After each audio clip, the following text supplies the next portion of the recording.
This is Dylan FM, the podcast that goes deep into the work and world of Bob Dylan. If you love Dylan, you're in the right place. With your host, Craig Danieloff.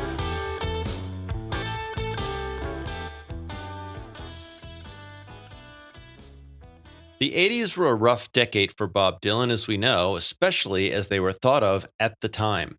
But there was one undisputed bright spot, his participation in the Traveling Wilburys. And that's what we're talking about today with our guest, Jeff Slate. As we've talked about in this series, the time we're calling Bob Dylan's 5 worst years, 1984 through 1988, not a lot felt right. Not a lot was in sync with the times. Not a lot was immediately recognized and successful. To fans, and maybe even to Dylan, it felt a lot like a line found in Infidels. Yesterday is just a memory. Tomorrow's never what it's supposed to be. But in early 1988, Dylan finally caught a break. A few weeks after being inducted into the Rock and Roll Hall of Fame, and just days before setting out to begin the never-ending tour, he and some friends had some fun and made some music. You probably know the story of George Harrison having dinner with Jeff Lynne and Roy Orbison, needing to cut a B-side the next day, picking up his guitar at Tom Petty's house, and asking Dylan to borrow his studio. The result was handled with care. It was too good to be a B-side, and so they decided to make a whole album. Everybody's got somebody to lean on. Put your body next to mine and dream on. The results went double platinum. The press was in adulation mode. Everyone loved it, hardcore fans and FM rock radio listeners. It was the best press Bob Dylan had enjoyed since the Blood on the Tracks, Desire, and Rolling Thunder period over a decade before. Our guest today is the perfect person to discuss this all with. Jeff Slate is a musician and a music writer, a major Bobaholic and extreme Wilburys fan, and someone who has talked about all this stuff with Tom Petty, Jeff Lynne, and he co-authored Roy Orbison's biography with the help and blessing of his family. Jeff has been a guest here before. He talked to us about Time Out of Mind and the day he skipped work to listen to that new release. He wrote the liner notes for the Blood on the Tracks bootleg series, interviewed Roger McGuinn at the first World of Bob Dylan, and so much more. And he's got a brand new album that's about to drop. You'll hear a little bit of one song just before the intro, and I'll put the whole song at the end of our discussion. There are links to Jeff's website where you can order the new LP and to his music on Spotify and Apple in the show notes. When winter comes, you will move on. When winter comes, you will move on. There's no extended edition of this episode. The whole show is here in the public feed. But please consider becoming an FM Plus subscriber to access over 100 other extended and bonus Bob Dylan shows from Dylan FM and Pod Dylan, The Dylan Taunts, and our newest show, Infinity Goes Up on Trial. It's just $5 a month, and that fee helps us make these shows. It buys you tons of old and upcoming exclusive Dylan content. We don't have any ads. We put out a lot of stuff, and we'd really appreciate your support. Sign up in Apple Podcasts or at fmpods.com. And if you want to go further, you can become an FM Premium member. That gets you video versions of most of our shows, including this one, a bonus copy of our weekly newsletter that covers everything that happens in the world of Bob Dylan, bonus posts from Substack, access to a private website full of Dylan research data, and more. Find out how to become an FM Premium member in the show notes. But now, let's listen to a little bit of Jeff Slate's new song, Till New York City Dies, from his upcoming record, The Last Day of Summer, and then he'll tell us the secrets of the Traveling Wilburys.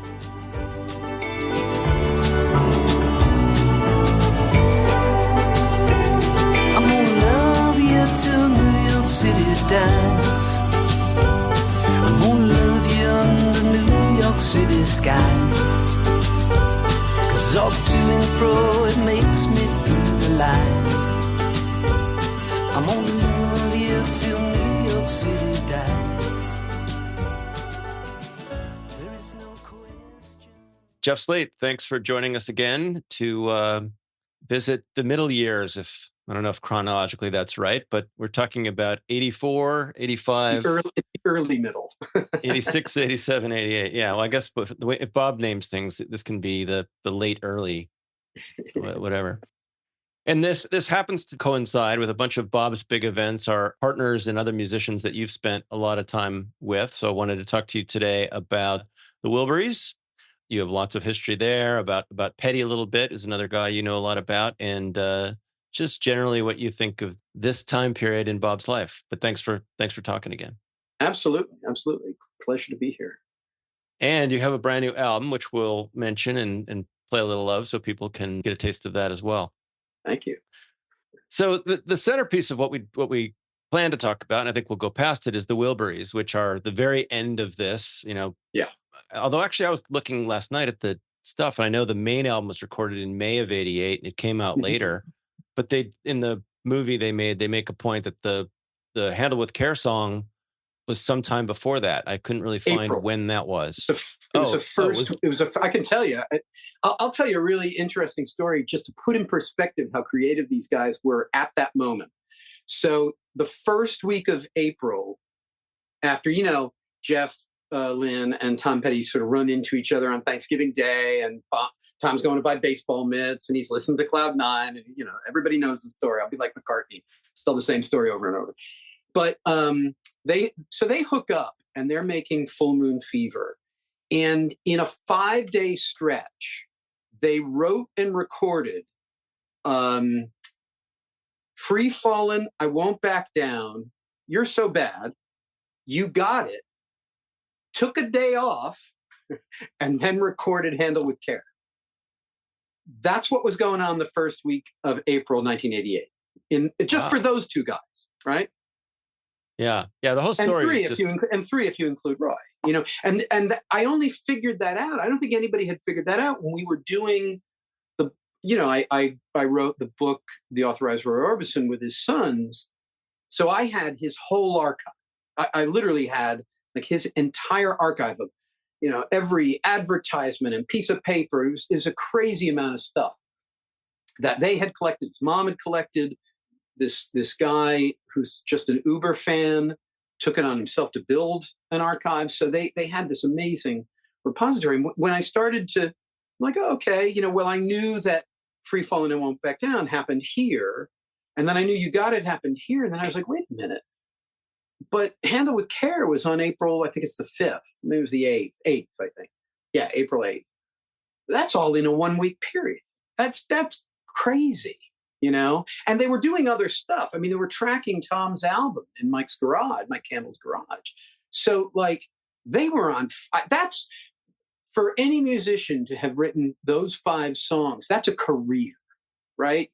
You could spread that out over 10 or 20 or 30 years. To do it in a 1-week period, it blows my mind. And to have it, those are songs that, I play. We just did a show. We did a Wilbury show recently at Beatlefest here at the TWA Hotel out at JFK. And so, we did a Wilbury set. But, to do a Wilbury set, you don't want to just play the album stuff. We did You Got It and Free Fallin' and Won't Back Down, all the big songs.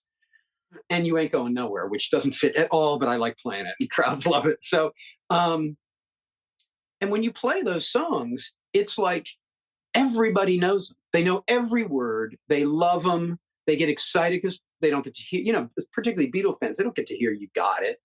And, George sang backing vocals on it. So it's very exciting. We played This Is Love because it's sort of also Wilbury's adjacent. And, those are songs people don't get to hear. And yet they're perfect pop songs, from that period. Music in the 80s, I hated it then. I hate it now. I know there are people who really love that area. There are very few albums that I like from that era. And not a lot of there was some great songwriting, but the production, is so sort of bad, which we'll get to. But those songs, even with the sort of Jeff Lynne sound that, Love It or Hate It, those songs rise above. they're just perfect. So, yeah, well, that's incredible. It's funny because Harrison tells the story that they recorded Handle with Care, and then he literally says, "I just had it in my pocket for a long time." It sounds like it was 3 weeks, but I guess in his life, 3 weeks is a long time. Yeah. yeah, I mean, I think these guys tell these stories in retrospect. Some of it's that, some of it just wasn't what he was doing at that moment. And, you got to understand, when they say they recorded it, my understanding is that the original version of Handle with Care that they played to Mo Austin was just a like boom tap, boom boom tap, old 80s drum machine. It didn't have any proper tracking on it. It just had their voices and the rhythm guitars and a little bit of guitar. I don't think it had the slide or harmonica or any of that. Oh. So it might have had the harmonica, actually. And they took that to Mo Austin, who was like, "Oh my God, you got to finish this and you got to make it." So I don't think they had added everything, because they then took everything back to his studio and made it a record. They sort of, and we can get into how they did it and how they carved it out of Bob's schedule and all that. I mean, I'm a repository of Wilburys information, but you might not want to get that down in the weeds. People can DM me and all. Yeah, the Wilburys is a miracle, and it's just fantastic. I think it's weird how it gets treated relative to Bob's catalog, because it's in this time period that people don't think highly of, and yet everybody loves it. It is just, so fun and infectious, and there's not a thing to not like about it, audio or video or the story or whatever. And Bob has a big role, right? It's not like Bob, is floating in the periphery of this thing. There's 2 songs that are kind of his. Seems like he probably had a lot to do with, even the more funny ones seem like they're a lot of Dylan, besides the Jersey girl thing. So the idea that, they wanted to use Bob's studio and Bob was hanging around and got involved. And then despite his schedule, because there's a tour coming, and then I think Down in the Groove scheduling is in here somewhere as well. He signed up for the project. So just in terms of where Bob was and Bob's openness to it, what is there any insight you have in that, or what do you think about that? That, Bob is, I mean, for me and for this series, right? Bob's coming through this period of burlesque and Down in the Groove and the Dead, and he'd already been on the road with Petty, obviously. So kind of the story people are attaching to it is Bob's attaching to other people to find something to get a mix.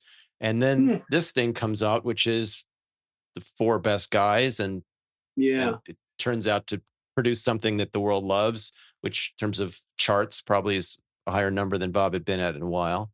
Mm-hmm. How do you see this little episode sitting in the Dylan story? I mean, I've certainly done a ton of research on this, but I did ask Tom Petty about it. And I think his impression was they all, particularly George and Bob, they wanted to be in a band with Roy Orbison. The big thing for them was Roy. And, I get that. It's like, if I got to be in a band with Tom, it would be like, that would be the biggest deal in the world. So for these guys, Roy was the previous generation, was sort of their first benchmark of stardom. And he created, a lot of what we think of Bob creating as the rock star in 65, 66 with the black and the great suits and the shades and the whole, it's Roy. I mean, Roy did it first, So there's clearly a lot of love for him. And then I think, these are guys who, there's no contrivance here. I mean, these are just guys who hung around each other anyway. And, I don't think, I know that certainly Tom and George were very close at the time and became closer with Jeff later. And George and Jeff were very close. Jeff was working with Roy, and they were all enamored with Roy because he was funny and, the whole thing. But, I think only George Harrison could make this happen. He tells a story like, "Oh, well, I knew Bob had a studio. It was a Sunday, and I knew we couldn't get a studio. So I just called Bob, and he said, yes, come on over." George is the only guy who could make that happen. Nobody else calls Bob and says, "Hey, can we come? I've got a bunch of guys. We're going to come over and have a barbecue. We're going to write a song. I got to write this Seaside. And by the way, I'm going to get you to help and co-write, and then we're going to make a band out of it. I mean, that would only snowball into existence if it was either Bob, who wouldn't, that's not his thing, or George, who really, really, really wanted to be in a band. And I think if you've been in a band with John and Paul, where do you go from there? You know, it's fine. No disrespect to even Roy, but Jeff and Tom, you want to be in a band with Bob. He's your, you know, he's been your guiding light since Freewheel, right? Right. So I think Bob loved, by all accounts, George very much. They got along well. In a way, I think he probably couldn't with any other musician because of George's experience. Who? Muhammad Ali? You know, who lived that kind of mania and people picking through your garbage and all, you know, all the crazy stuff they had to live through. Plus, as an artist, right? I mean, besides that stuff, right? The respect is like, okay, he's that good. He was that, you know, popular and famous. He was that guy. Yeah, but I think, there, I think in that group of guys, that goes without saying. I mean, they're hanging out because they feel like peers. But hanging out and making a record with friends that's a different thing. I don't think, my guess is if it was all those guys, well, maybe if Roy was in it, Bob would have said yes, but who would have asked him? Nobody would have had the, I mean, even, you know, it's like, I asked Petty, I was like, because I wanted to know what Bob is like, as we all do. And we were just chit-chatting at an event. And I was like, you know, what's Bob like? And he's really funny. And, you know, we went off. And I said to him at one point, because he was talking about him like in a very abstract way, you know? And I was like, but, you know, you've toured with him. You've known him now for 30 years. You know, you're friends with Bob, right? And he's like, I don't know. Right? And I thought that was really interesting. They traveled the world 2 times over. You know, they were in the Wilburys together. They'd done other shows together. Their paths have crossed. You know, they've been to each other's houses, and their families are friends. And he's like, and he had to like think about it. I thought that's insane. Like, he's not really sure where he sits in Bob's life. I thought that was fascinating. So I think anybody else who would have asked that question, peer group or not, it had to be George because he liked him and he liked the vibe of the guys. That's, you know, Bob is a vibe guy. Yeah, and watching that video, I mean, all the great tape of, and I didn't realize till last night that it was Dave Stewart's house they were at, which is cool. Yeah. Did I tell you that in our pre?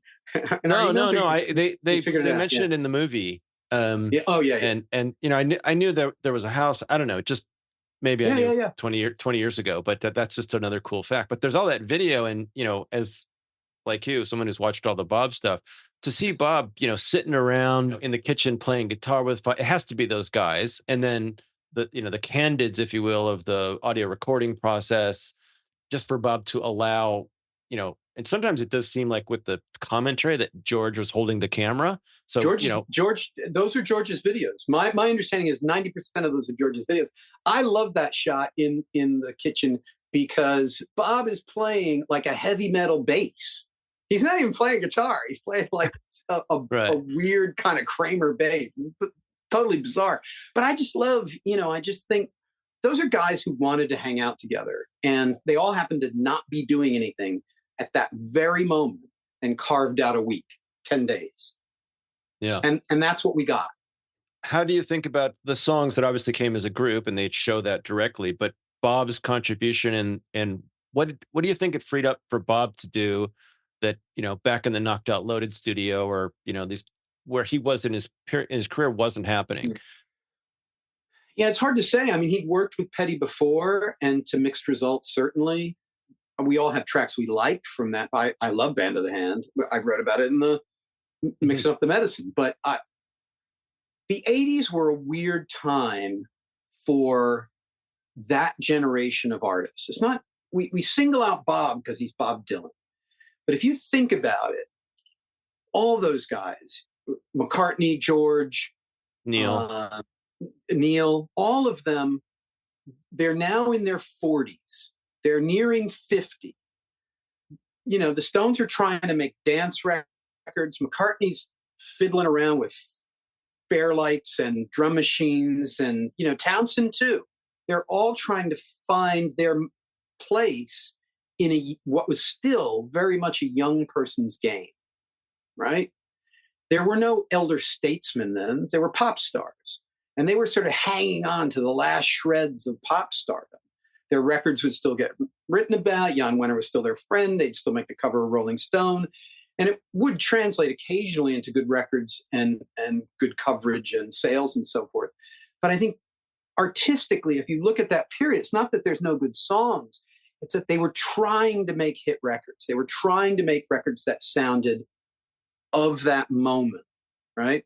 He wasn't working with random producers at that time. He worked with, Sly and Robbie, and, it's this weird mixture of, it's not desperation, but it's like there's an expectation because of who you are that you should still be able to capture that magic, and I think one of the things those guys hadn't realized yet, which Bob talks about in the 60 Minutes interview with Ed Bradley, is, I was that guy then, but I'm not that guy now. I can do other things now, but I can't do that. I think at that time, they hadn't quite grasped that, because everybody around them is like, well, just do this again, or just, it's going to be top 20. We'd like it to be top 10, but it should really be top 5. And McCartney was really, he's a competitive guy. Yeah, I don't think Bob was in that category, but I do think he was reaching for something that is sort of magic. It's elusive. Here's a great example. So the first time I saw Bob was with the Heartbreakers, and it was in 1986. And many people have heard this story, but I'm going to tell it again. When the tickets went on sale, I was in college. I didn't have money for the tickets, so I ended up having to scalp 2 tickets. And the show was in the middle of summer, so not many of my college friends were around. But everybody asked, were like, because Bob was like, he was seen as kind of, well, his shows are kind of spotty, and he's, he doesn't play his hits, and I don't know. It just come out of the gospel period for most people, and Empire Burlesque was like, it had some videos on MTV, but it wasn't. But remarkable now to think about it, but people were like, about Tom. It was post-Southern Accents and Long After Dark, which in retrospect are pretty great records. But at the time, people were like, oh, yeah, I like that. Don't come around here no more. But, it's just crazy to me, right? So I couldn't get anybody to go with me to see Tom Petty and Bob Dylan. I scalped the ticket, and the guy who I ended up sitting with was this, I think he was a Vietnam vet. And the last time he'd seen Bob was with the band at the Garden. So he was like the whole time telling me stories like, oh man, it was great. It was like director's commentary. But it was weird to me because nobody of my generation wanted to see them. So that just sort of illustrates the point that they were in this kind of no man's land, both creatively and as cultural people. I mean, George, the way he captured that, because he'd made, Gone Trope was a great record, but he just was like, he gave up after that because it was such a bomb. He got Jeff Lynne, who could make great pop records that sounded like Beatles records, and then proceeded to write Beatles songs, right? That's Cloud 9. You can take issue with that, but the way for him to do that was to literally put on his Sgt. Pepper coat and do When We Was Fab and get Ringo in. And who's he going to get to play? Well, of course he gets his friends, but when people know it's Clapton and Elton, and I mean, that's like, so I think George had the ability to do that. That just wasn't the way Bob thought. He was always thinking forward, not backward. So it's very hard for an artist like that to capture what 15 and 20-year-olds are listening to when he's 40, 45. That's a long-winded answer to I think we could talk about that the whole podcast. It's a really interesting period. And it is really important, and I'm glad you went through it, to help people get back to what was happening then. Because, we look at all this stuff, 30, 40 years later, and things have been laid on top of it.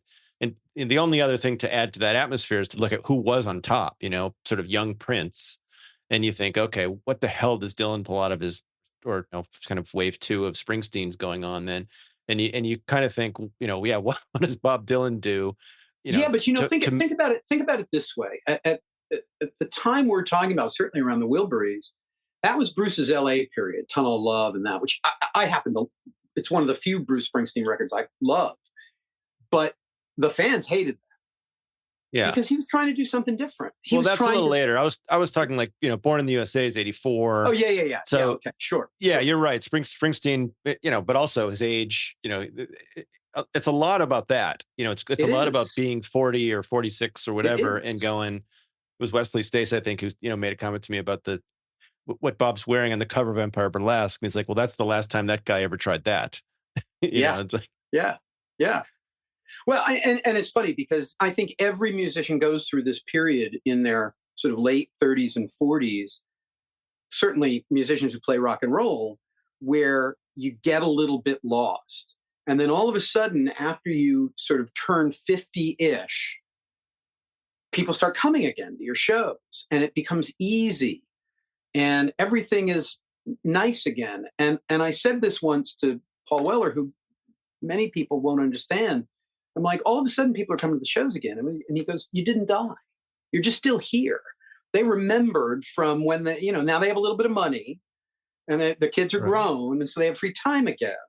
But that whole period when nobody was coming to your shows, that was when you get like 100 people instead of 3. That's because people, or 50, or less sometimes. It's because they were busy.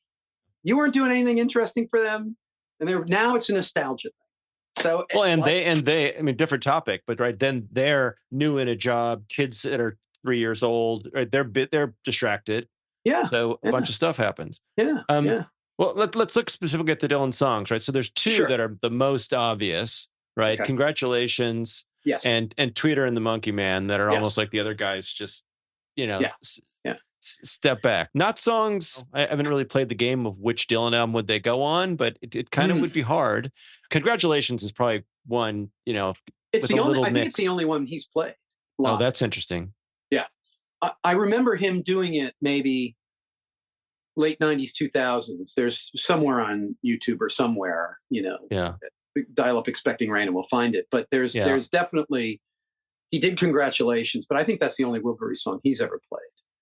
Because it's his song. I mean, that was just in the batch of songs he had kind of lying around, and they only had a certain amount of time to do it, right?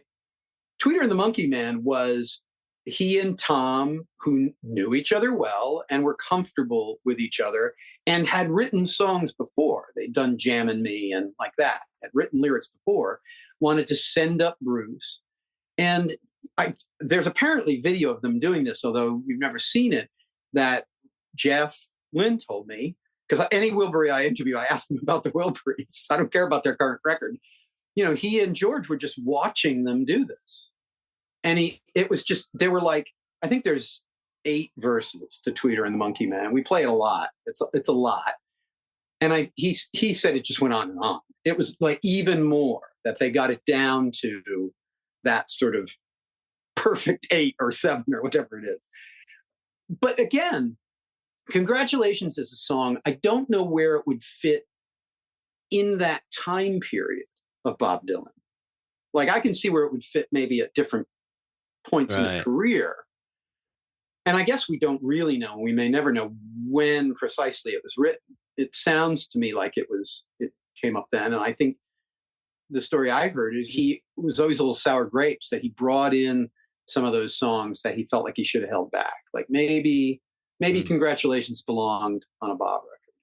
Maybe it should have been done differently, because it's very Jeff Lynne, which is, that's the Wilburys. So I looked it up. It was twice in the June of '89, England and Scotland, and then he pulled it out at Toad's Place. Okay.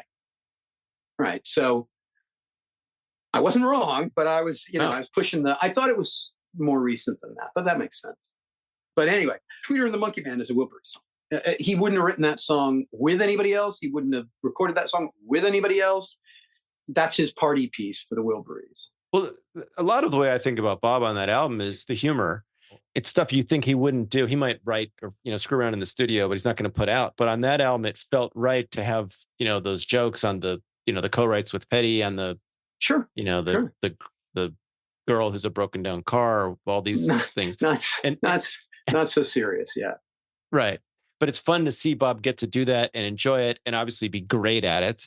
And you can see the other guys, in the video laughing their head off at him throwing these lines out. Yeah. I mean, I will say, people don't talk about, and I don't know if we're going to get to talk about Volume 3, which is the second Wilburys record. Yeah. The interesting thing about that is obviously the part everybody knows is that, Roy was dead. I mean, he died when the Wilburys were just taking off in December 88. And contrary to what everybody, and I've done tons of research into this, there was never any discussion about bringing anybody in. There was never going to be a replacement. The way the rumor got started was, firstly, because Clapton and George are such good friends, and Ringo was in some videos with the guys. But they had called McGuinn to play a 12-string part on Volume 1. Just to come in, do a session. We're making this record.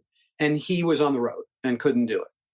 So it was never like he was going to be a Wilbury. I mean, anybody who was at the talk that I did with him in Tulsa, I think we talked about that because it was one of those things like I like people to know these things because people create these stories about Bob or the Wilburys or George or, whatever.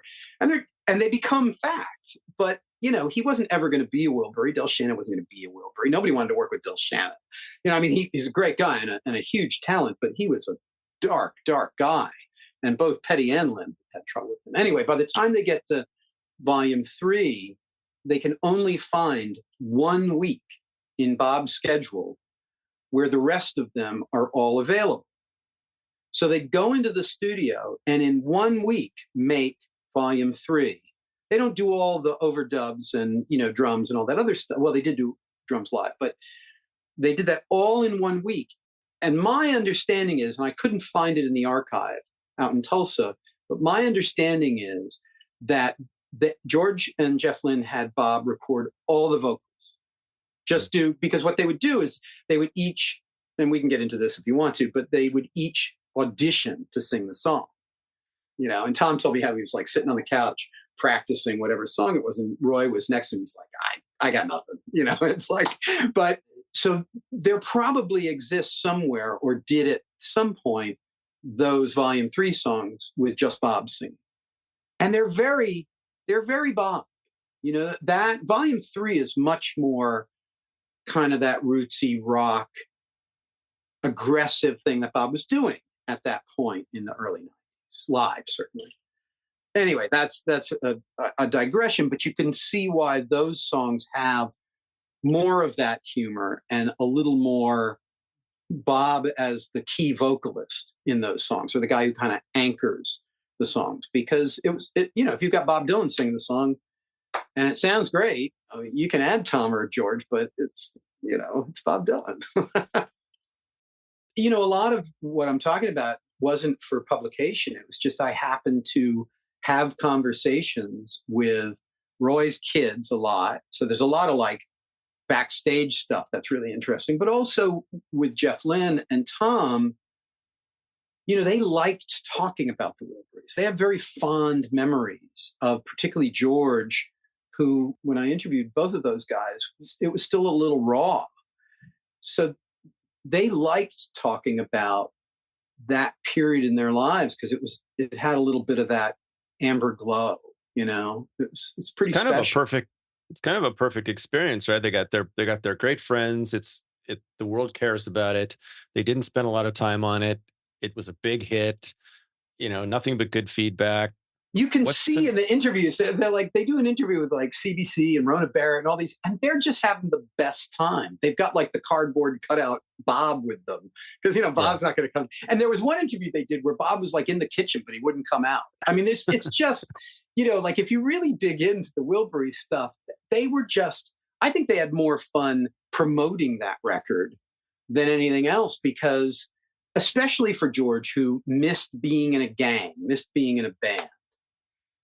And then for the other guys, Roy and Jeff Lynne and Tom, to be in a group of equals, peers, and people who get you and you can joke around with, and you've got all your inside jokes and so forth. I think that's sort of priceless, particularly when you've reached that level of success and you're sort of insulated from, it's hard to make friends. And most of the people you play with, band or whatever, no matter how close you are with them, at a certain level, they're employees.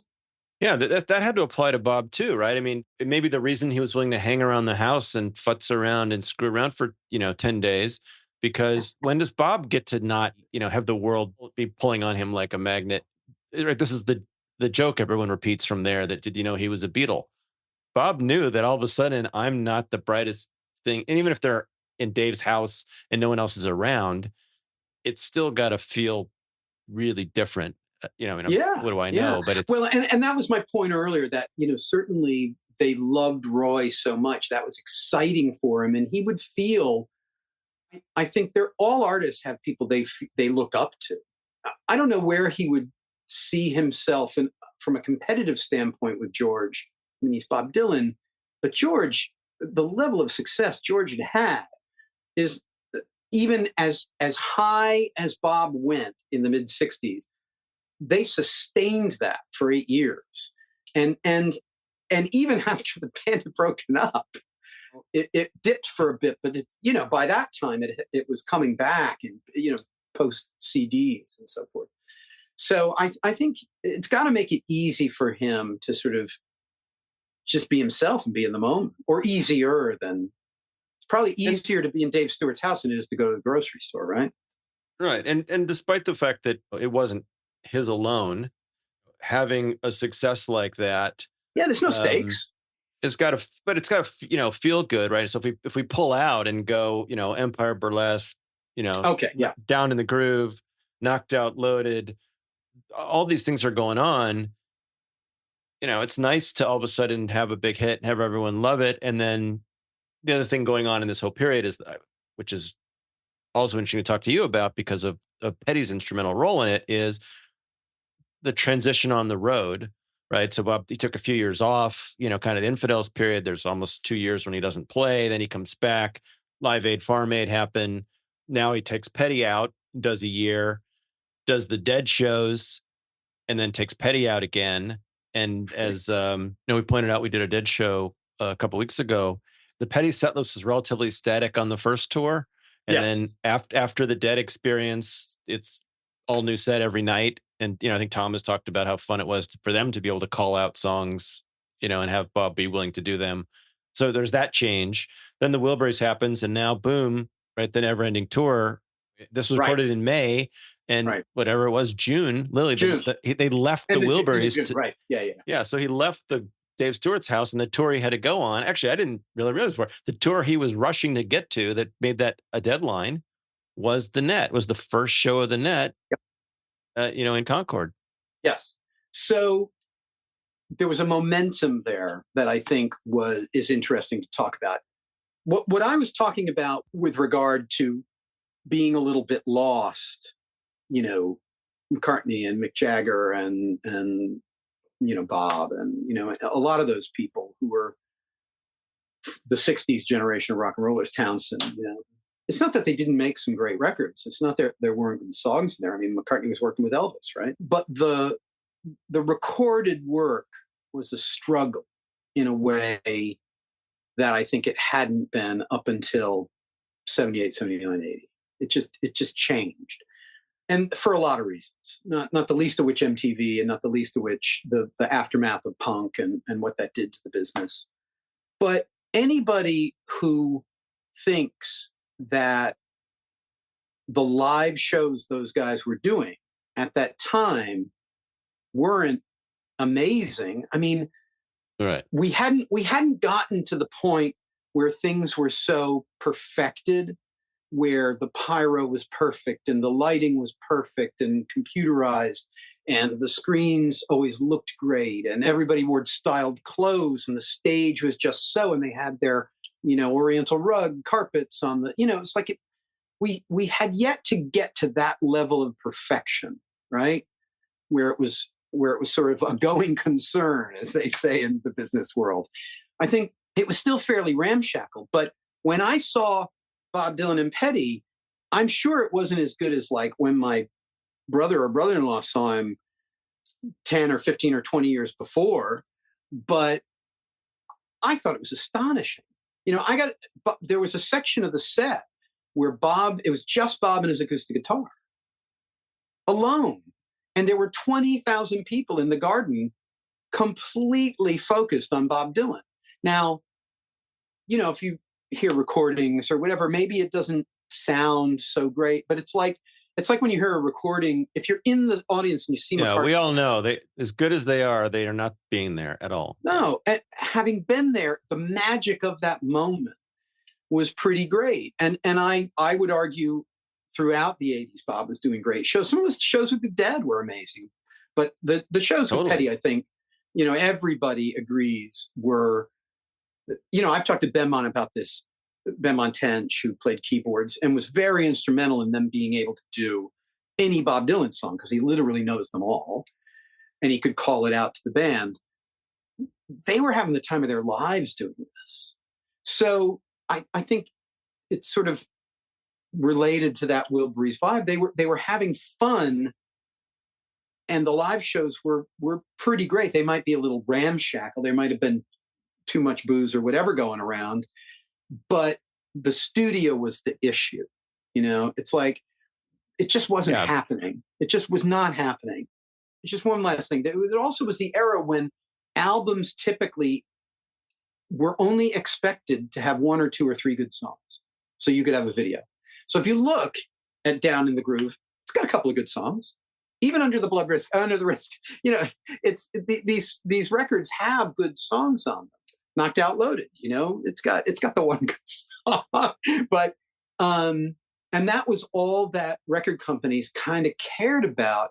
Meanwhile, they were telling these guys, you got to have hits. So if we separate it out and think of these people the way I think Bob Dylan really does as a performer first, that's where he was putting the money down. And yet you can still find some great songs in there. So look, long before Springtime in New York came about, I had lunch with people from Bob's office, and we were arguing about Empire Burlesque. So I came home and I put it on. And if you set aside the 80s production, there's some great songs there. There are songs there. Completely. And I said, but that's revisionist. This was like 10 years ago. And I called up and I was like, listen, I'm telling you, we should go through that stuff because there's stuff there. A few years later, I got sent a sort of very early version of Springtime in New York. And I was really excited. There was talk, there were some songs that didn't have Ben Mont and Mike Campbell, maybe bring in Ben Mont and Mike to play some parts to fill them out. But then they realized the vocal, maybe now with AI they could do it, but Bob's vocal was, he was off mic, or he was just sort of, the words weren't set, whatever it was. But there was so much material in there. They were able to find, it was 4 or 5 CDs. It's great. And it totally, it's like, okay, so he was trying to make a hit record because the record company was on his, had their thumb on him. And everybody's susceptible to that, even if you're Bob Dylan. But it wasn't like he was making bad music.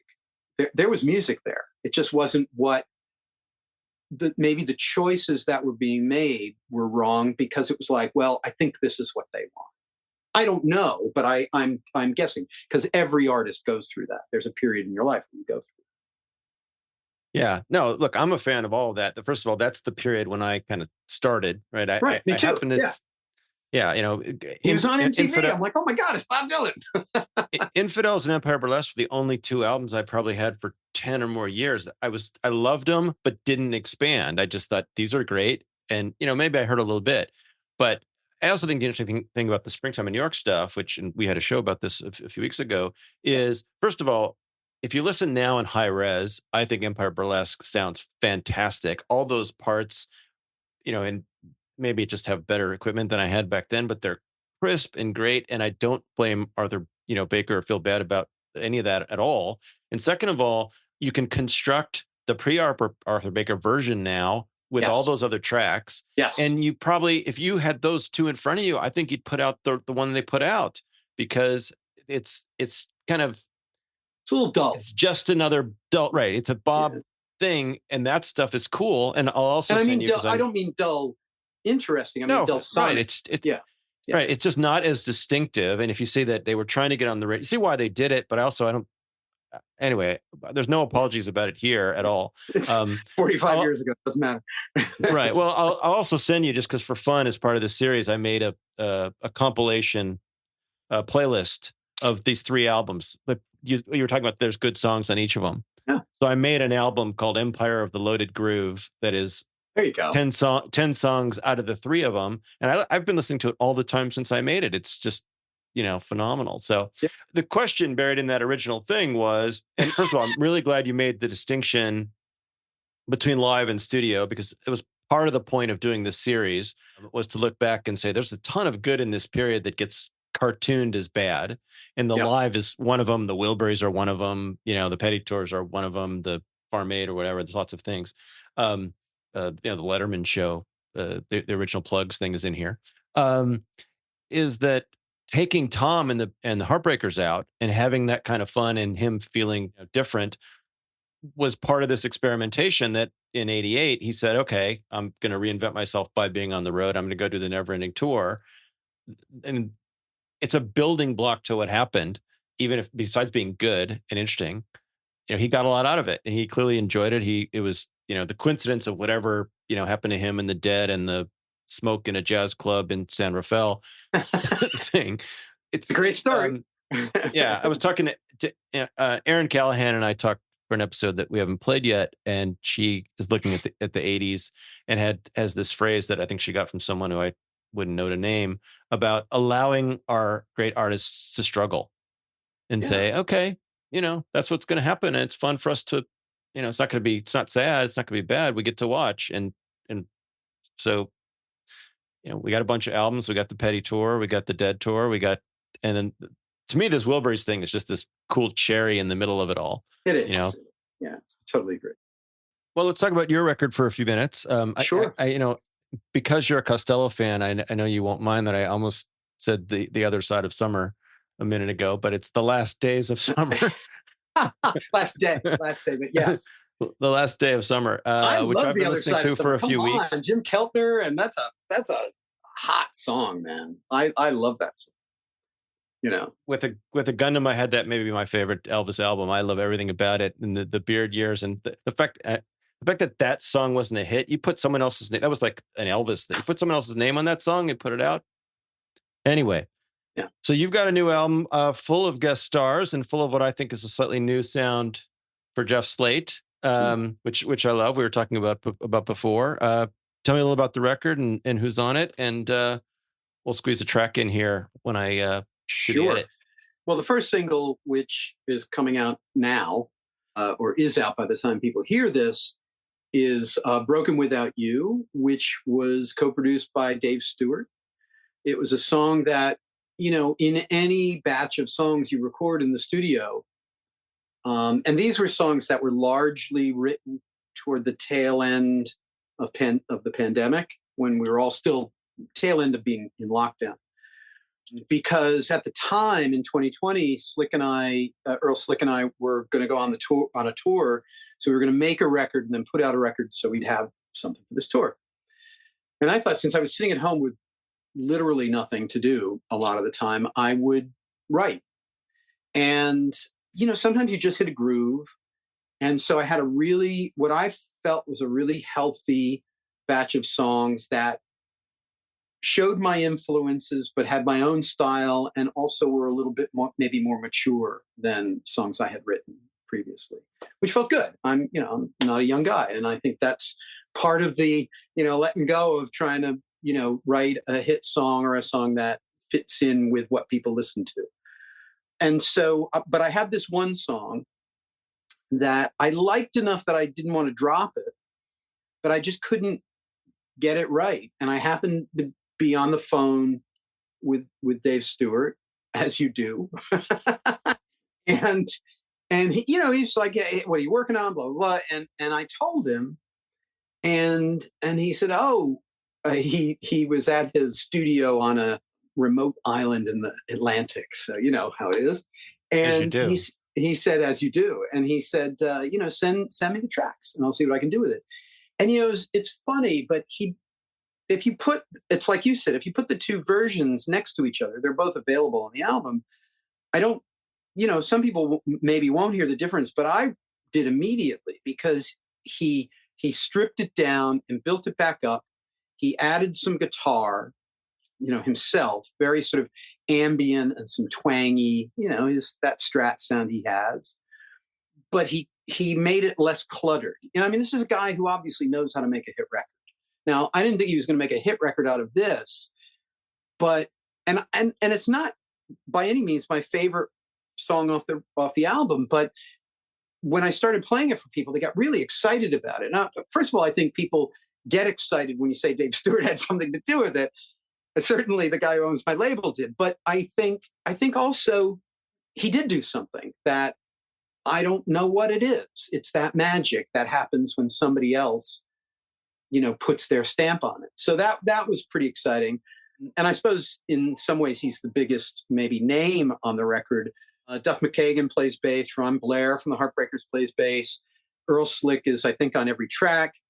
Don Miguel, who helmed the last couple of Leonard Cohen records, plays a bunch of guitar. A couple of the guys from Noel Gallagher's band and female vocalist from Noel Gallagher's band. YC from his band sings the French section, which she wrote on the Dave Stewart track. People from Paul Weller's band, Noel Gallagher's band. I guess I said Duff. I guess I said Ron Blair.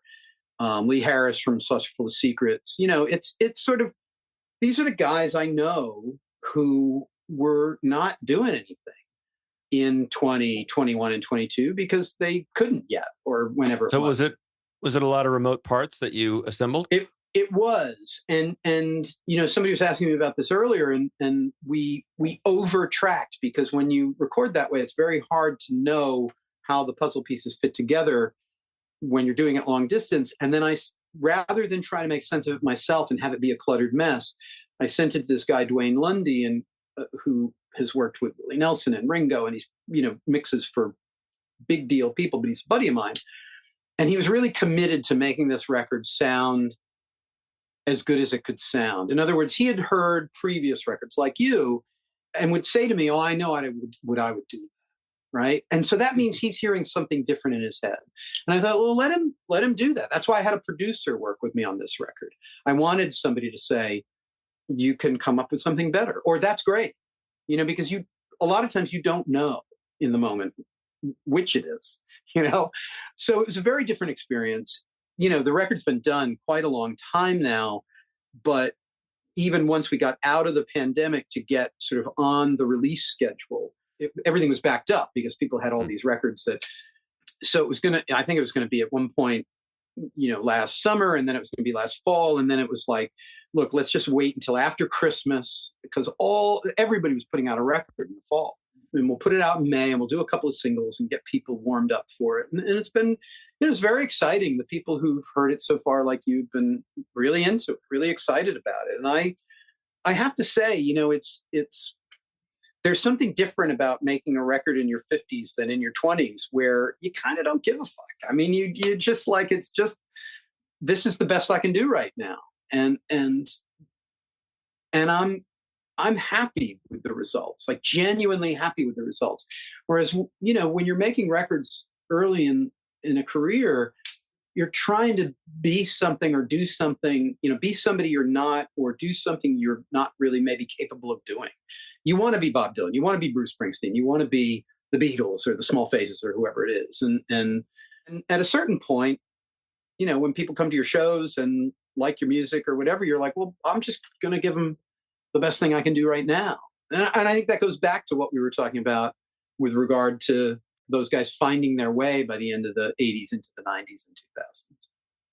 Well, it's a great sounding record, and it's almost amazing to think it was assembled from parts, because it's so cohesive. And I know that's how it's done. But But as I said to you, it well, just really has some of it, nice. some of it was done in a room, but a lot of it was tracked. Yeah. Well, it's a great cohesive sound, and I don't know if my version's a little different, but there are a lot of these bonus tracks and alt versions on it. Anyway, well, we'll put links and people can go check it out. So are you gonna go play some live shows, or just here in the city, or anything? Yeah, I mean, no. That is absolutely the plan. That we're going to kind of gear up in the spring. Hopefully, there's a couple of TV things we might do, and then in May, June, July, play pretty much everywhere. We're looking at playing the UK and Europe and doing Cool. a bunch of stuff here. But I mean, obviously, anybody who's in the Northeast can see me whenever they want. I play pretty regularly, and I think that's going to go into 2025 because there are a lot of things we had scheduled last year, like playing in Tulsa or playing in Gainesville or things like that, which were sort of planned because a record was going to be out. And then once it wasn't, well, I don't know that we can do that again this year. We might have to wait till 25 to go back to those places. So, a lot of that's to be determined. So it's not like the old days where you put out a record and you tour for 6 months. It's like you're going to work a record for a good long time while you work on the next one. So, yeah. Right. All right, cool. Well, as we mentioned before, you also do these, and you say, here we're lucky in New York, so you do these tribute kind of shows. And we retweet it all the time. You're doing a Wilburys show, you're doing a Petty show, you do Dylan shows, which I've seen several of. So people have plenty of chances. Anyway, yeah. Jeff, thanks for sharing your wealth of Wilbury knowledge. We didn't even scratch the surface. I know. Well, I think there's a documentary movie needs to be made to do this really right. But I would love to do it, but I think it's a story that's it's in pieces in the Jeff Lynne documentary, in the Tom Petty documentary, in the George documentary, and then there is that Wilburys sort of short film. Do you have the book? Do you have that big? Yeah, the Genesis Publications book. Yeah. I've never ponied up, but I see it around once in a while. I would pick it up. I think it's stuff you can find elsewhere. I don't know that it's nice to have everything in one place, and it's nice to have the photographs and so forth. Yeah. But it isn't one of my favorite Genesis books, and I do love those Genesis books. So yeah. But take a look at it. It's not super expensive either, and it's signed. My regret is that I didn't have Tom sign it because I thought about bringing it with me one time when he was in town. You only have Jeff on it. It's like, I kind of want George. Yeah. I kind of want Roy. Yeah. Asking for autographs is, I think, always better not done. But that would be cool. It would be cool to have. I getting agree, it is not good, but having it is cool. Yeah, that's the thing. It's like I wish it was signed by George. Just because, I mean, I have a couple of his Genesis books and Derek Taylor's Genesis book, which are signed by him, and it makes it cool. His Live in Japan book, it's like you can't read that story anywhere else. You can't see those photos anywhere else, and it's signed by George and comes with used guitar picks and the whole thing. I'm like, sign me up, man. I'm a sucker. It's kind of amazing how, I mean, I guess it was because it was George and his label, but the Wilburys really had an amazing marketing push behind him. The interview stuff you talked about, the videos, that movie they made, the book, for a side project, that's a lot of horsepower. I think it was maybe the last gasp of a particular era of people, Mo Austin in particular, who loved George and loved those guys. I mean, George sued him and he still loved him. I mean, it's like, it's very, very Ruddles-esque. But, I think they couldn't help but make money on something like that, Yeah. So I saw an interview yesterday, and I don't think it's one of the main ones, where George says, well, you get the four of us and you figure you're going to sell 400,000 or 500,000, even if it's no good. But it turned out to be good. That's so George. I don't know what it sold, suck. But what do you think about the Wilburys, George? They didn't suck. Yeah, it was just like, for George, a bad record's 400,000. Yeah. So anyway, Jeff, thanks very much. This. This was great. And congratulations on the new record. And we will talk again. Great. Appreciate it.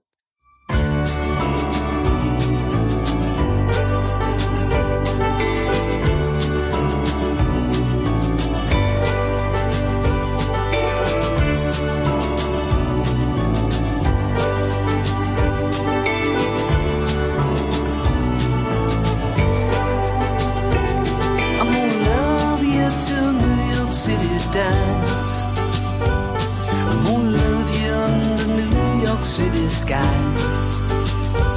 'Cause all the to and fro, it makes me feel alive.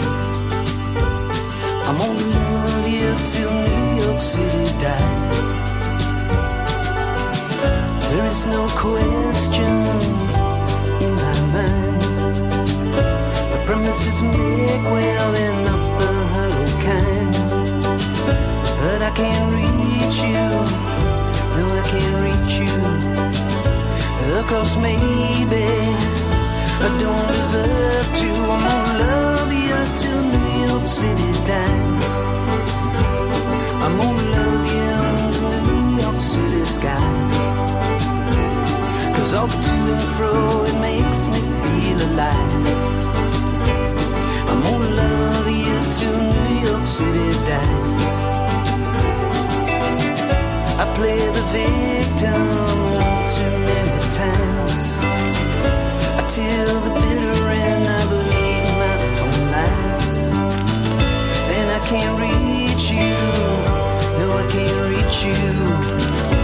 Of course, maybe I don't deserve to. I'm gonna love you till New York City dies. I'm gonna love you under New York City skies. 'Cause all the to and fro, it makes me feel alive. I'm gonna love you till New York City dies. Step inside the circle, say my name. I'm holding on to nothing with no one but myself to blame. I'm gonna love you till New York City dies. I'm gonna love you under New York City skies. 'Cause all the to and fro, it makes me feel alive. I'm gonna love you till New York City dies. Yeah, I'm gonna love you till New York City dies. I'm gonna love you under New York City skies. 'Cause all the to and fro, it makes me feel alive.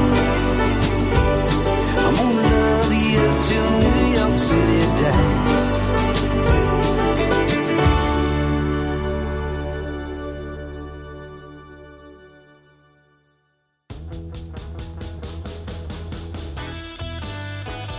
Did you enjoy this show? Then please rate this podcast and leave a review. It really helps. And take a moment to follow this podcast so you don't miss upcoming episodes. Thanks for listening.